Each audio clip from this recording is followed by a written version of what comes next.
वरळीमधील hit and run प्रकरण नेमकं कसं घडलं ते आपण पाहूया। रात्री 12:30च्या दरम्यान आरोपी मिहिर शहानं जुहूतल्या वाईस ग्लोबल या बारमध्ये दारूची पार्टी केली। रात्री 1:15च्या दरम्यान ते बारमधून बाहेर पडले तेव्हा मर्सिडीज गाडी होती।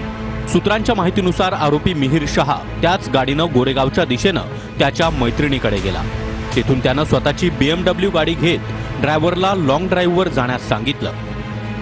माहितीनुसार गोरेगाव ते क्रॉफर्ड मार्केट आणि पुढे मरीन ड्राईव्ह पर्यंत गाडी मिहिर शहाचा ड्रायव्हर चालवत होता।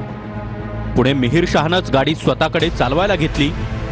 गाडी वरळीतल्या मॉलजवळ असताना नाकवा दाम्पत्य मोटरसायकलनं विक्रीसाठी मासे घेऊन जात होतं। त्यांना BMWनं जोरदार धडक दिली। आधी दोघेही जण बोनेटवर पडले। चालकानं ब्रेक दाबल्यानंतर पती गाडीच्या डाव्या बाजूला आणि पत्नी उजव्या चाकाच्या बाजूला आले।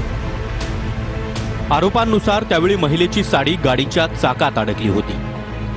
पतीनं चालकाला गाडी थांबव म्हणून आवाज दिला, मात्र पळून जाता यावा म्हणून चालकानं महिलेला देखील गाडी सकट काही किलोमीटर पर्यंत फरफटत नेलं।